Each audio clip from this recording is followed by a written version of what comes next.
E aí, galera, calma, muita calma, que os iluministas estão chegando. E junto com ele, o pensamento racional. O pensamento iluminista vai abalar as estruturas do século XVIII.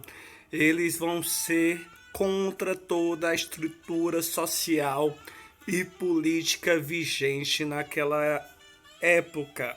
Isso eu estou falando da Europa, é onde o iluminismo vai surgir. A expressão iluminista demonstra o preconceito que eles tinham em relação à Idade Média.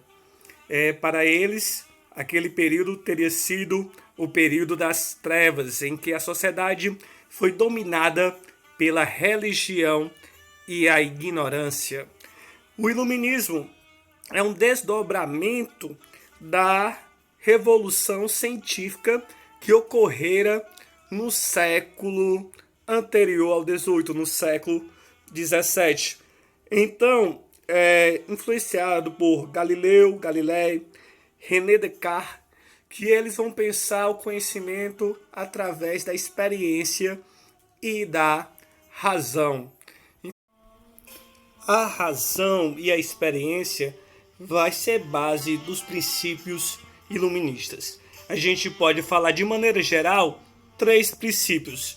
A universalidade, os iluministas acreditavam que suas propostas deveriam atingir a todos os seres humanos, independente de barreiras nacionais ou étnicas.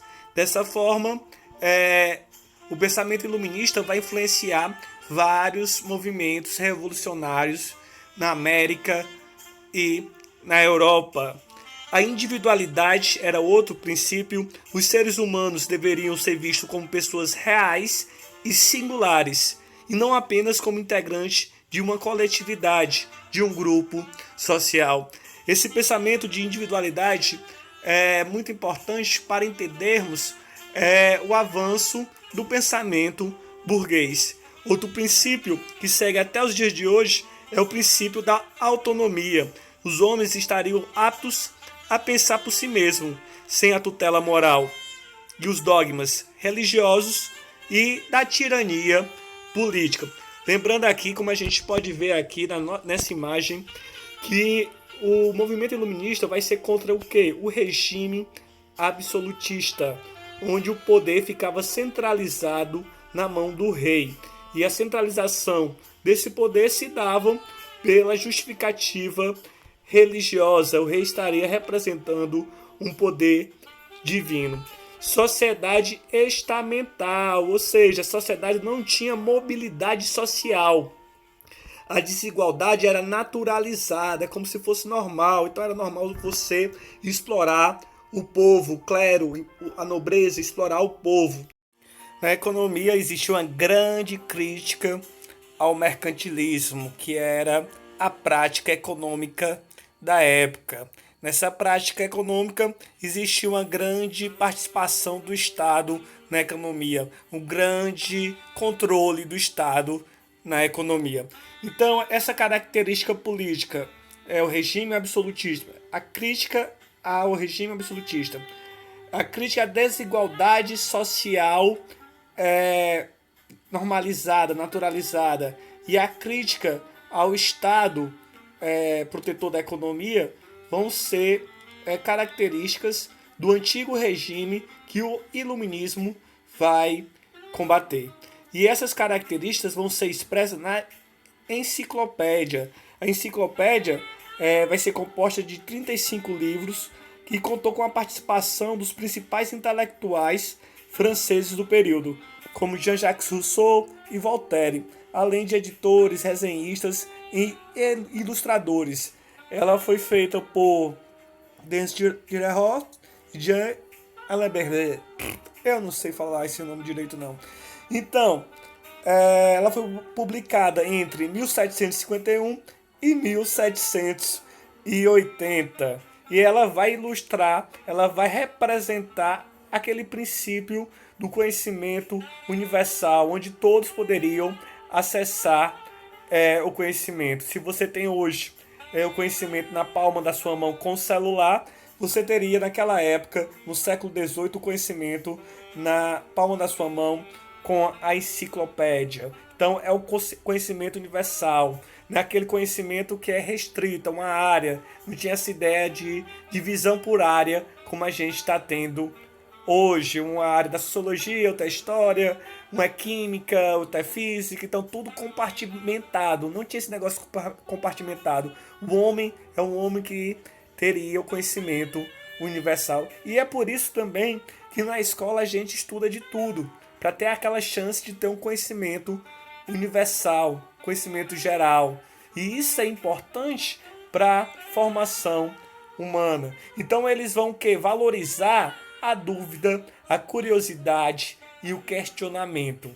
Porque só aquele que tem certeza absoluta das coisas que não aprende, porque ele não vai questionar nada. Então questione seu professor de história, questione o youtuber, questione a mídia, questione os políticos, questione. Mas faça um questionamento de forma racional. Não é só criticar por criticar. Então eles vão defender o quê? Valores burgueses, os direitos individuais, a liberdade, a propriedade, com John Locke, vão ser características do pensamento iluminista. E isso vai influenciar o nosso direito civil. E isso vai ser o quê? A defesa desses direitos individuais, direito à vida, à propriedade, à liberdade, é tudo mediado pela razão. Eu já falei para vocês e eu disse, a primeira propriedade que temos ao nascer é o nosso próprio corpo, que é tutelada por nossos pais. Existia uma contradição aí, porque John Locke, ele era acionista numa companhia que traficava escravos para a América. Então, você percebe que essa universalidade acaba tendo os seus problemas. E John Locke é só um dos pensadores também iluministas. Embora exista essa contradição, esse pensamento vai influenciar várias rebeliões de escravos. Burguesia é partidária do liberalismo, mas é lógico que a burguesia é partidária do liberalismo, porque quem tinha o capital era a burguesia e quem trabalhava era o povo. Existia o quê? O clero e a nobreza, que era sanguessuga. Se a burguesia era explorada naquela época, hoje vamos saber como o que é o capital financeiro, que é o novo sanguessuga. Liberalismo político, Constituição igualdade jurídica, uma conquista para o povo, a igualdade jurídica, todos vão ser iguais perante a lei. Diferente o que?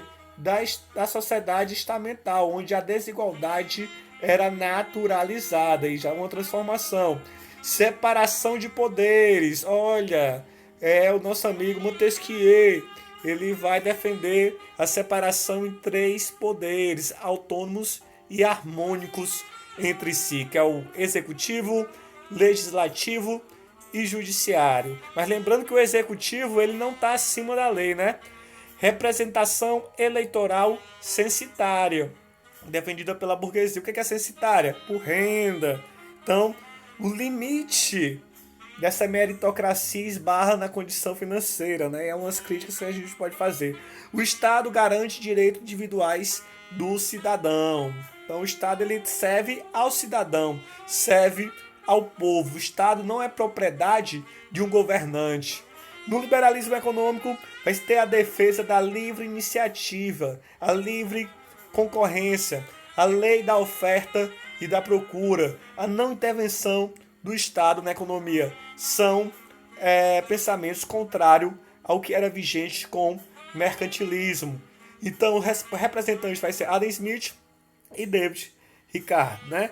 Então a ideia que a riqueza é produzida pelo trabalho, dá uma diferença que a riqueza era produzida pelo comércio, vai ter uma valorização do trabalho.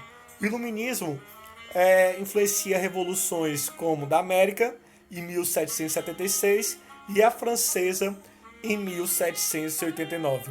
Esta imagem aqui é tirada do quê? Desse site aí que vocês podem dar uma olhada aqui. É bom dar os créditos da imagem, né? Porque não fui eu que fiz. e peguei desse site. Na aula, a gente deu uma olhada mais específica em cada pensador. E depois a gente vai falar também dos déspotas esclarecidos, que vão colocar em prática alguns pensamentos dos iluministas, mas não vão atender a todas as reivindicações. O caráter iluminista era o quê? De uma reforma, mas vai incentivar várias revoluções.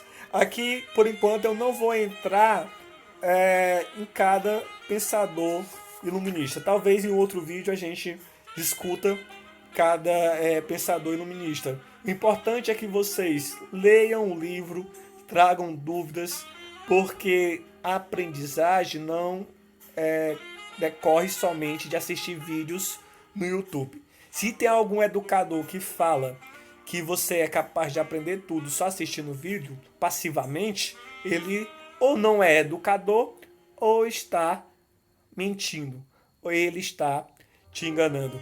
Então um abraço e até a próxima. Mande pergunta aí nos comentários, curta esse vídeo porque essa é uma experiência nova devido ao que está acontecendo com a gente e vamos interagir cada vez mais para que a aprendizagem seja possível, mesmo que distante fisicamente que a gente está. Vamos lá, um abraço e até logo. Valeu!